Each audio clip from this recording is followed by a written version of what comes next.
సస్తున్నారే కానీ ప్రతి నా కూడా తెలంగాణకు వచ్చి ఐవకు వచ్చి స్మోకింగ్లు అంట డ్రింకింగ్లు అంట చేయడం పని చేస్తున్నారు.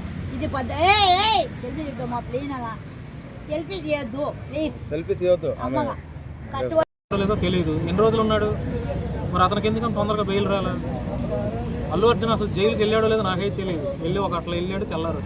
అంటే చట్టాలు కూడా కామన్ మ్యాన్కి ఒకలాగా, సెలబ్రిటీగా డబ్బున్న వాళ్ళకి ఒకలాగా పనిచేస్తున్నాయి.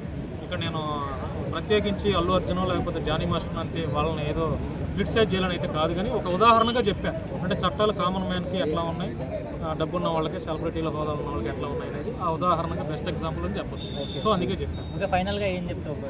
సో అంటే ఇప్పుడు ఏ ఆడియో ఫంక్షన్లు, ఇప్పుడు చాలామంది ఏంటంటే ఆడియో ఫంక్షన్స్ని బ్యాన్ చేయాలి, డైరెక్ట్గా సినిమాలు రిలీజ్ చేయాలని అంటున్నారు. కానీ ఏంటంటే వాళ్ళ ప్రమోషన్ ఇప్పుడు 100 కోట్లు పెట్టి వాళ్ళు సినిమాలు చేస్తున్నారు, వాళ్ళకి ప్రమోషన్ బిజినెస్ జరగాలి.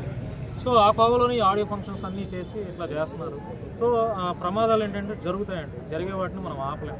జరిగిన వాటిని ఎలా నష్టపరిహారం ఇవ్వాలి, ఎలా పూడ్చాలి, ఆ కుటుంబాలని ఎలా ఆదుకోవాలన్న దాని మీద దృష్టి పెట్టాలని నా అభిప్రాయం. Thank you so much.